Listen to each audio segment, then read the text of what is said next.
How safe is safe? The importance of practicing safe sex. This presentation is by myself, Erin King. I'm a nursing student at Indiana State University. The population at risk is adolescents ages 15 to young adults age 24.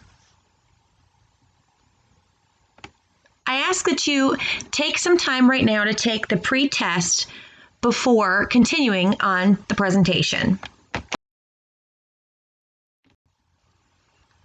Sexually transmitted infections, the stats. There are multiple statistics out there regarding sexually transmitted infections, preventing them, the rates of them, who contracts them. 1 in 4 adolescent women has a sexually transmitted infection. So basically what that's saying is somebody in your friend group likely has or has had a sexually transmitted infection at some point. Sexually active adolescents aged 15 to 19 are at a higher risk of contracting a sexually transmitted infection than adults. And that's mainly because they tend to engage in risky behavior.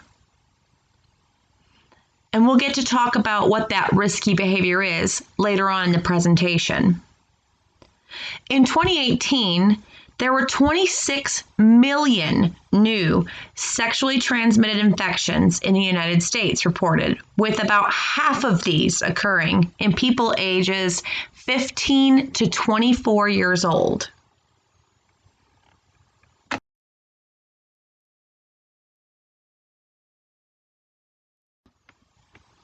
One in 5 people in the United States have a sexually transmitted infection, totaling nearly 68 million infections in 2018. Half of these sexually transmitted infections were youth. Can this be prevented? Is this something that we can do to decrease this number?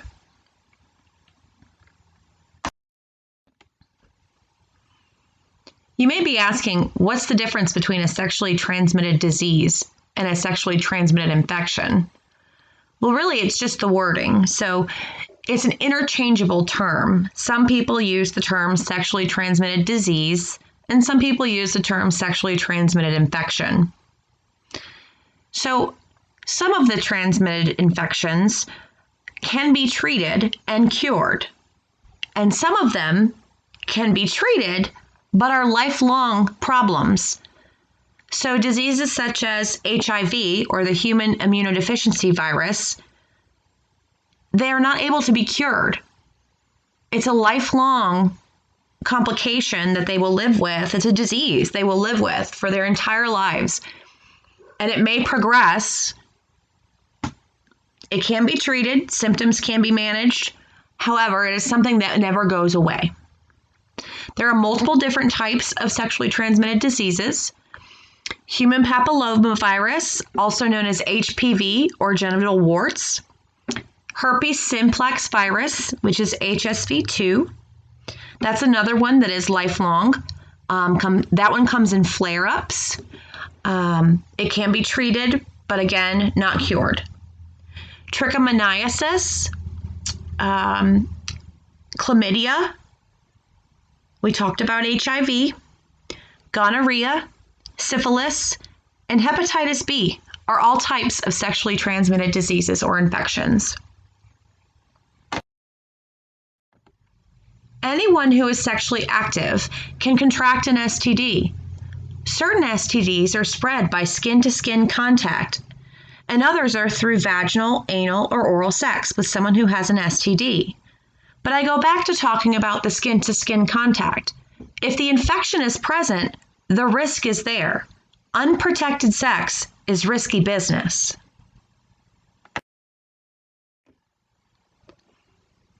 At this point in the presentation, you may be asking yourself, how can I protect myself? How can I prevent myself from becoming a statistic?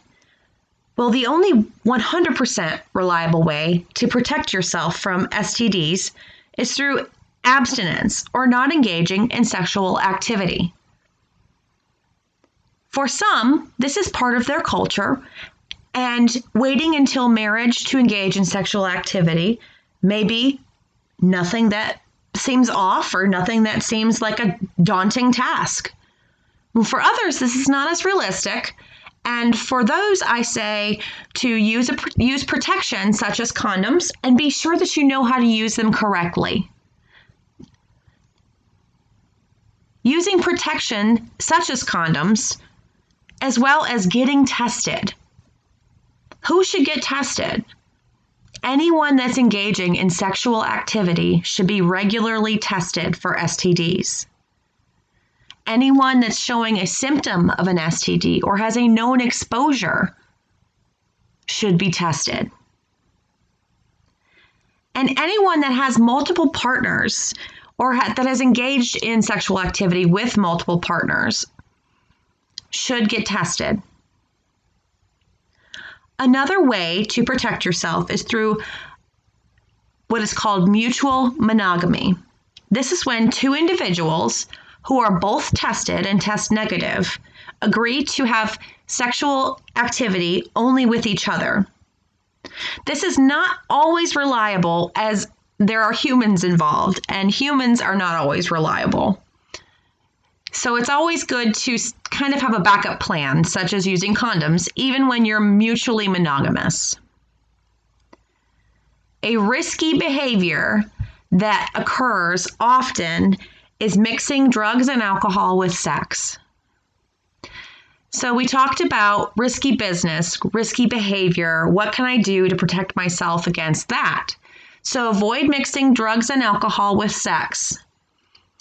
The reason behind that is that when you're inebriated or intoxicated in some manner, you tend to make decisions that you would not normally make when you're completely sober. Decisions like, I don't need to use a condom. It's only one time. That one time may be the difference between you not contracting an STD and you contracting an STD. That is why they call this risky behavior.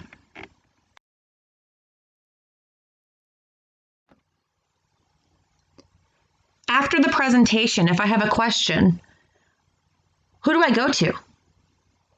Where can I get more information?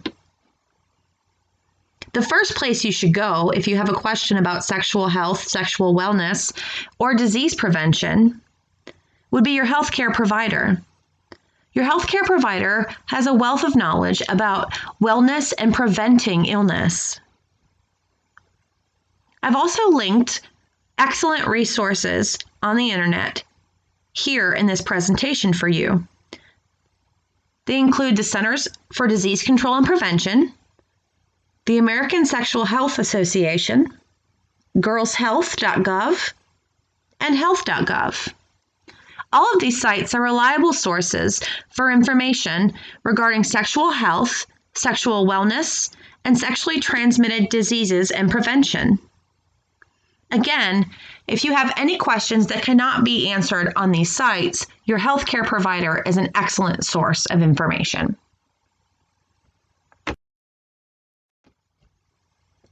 I hope you found this presentation informative and helpful, and that you'll develop your own plan for sexual health and wellness. If you have any questions, don't forget to reach out to your healthcare provider. Don't forget to take the PostTest and see what you've learned today. Thank you.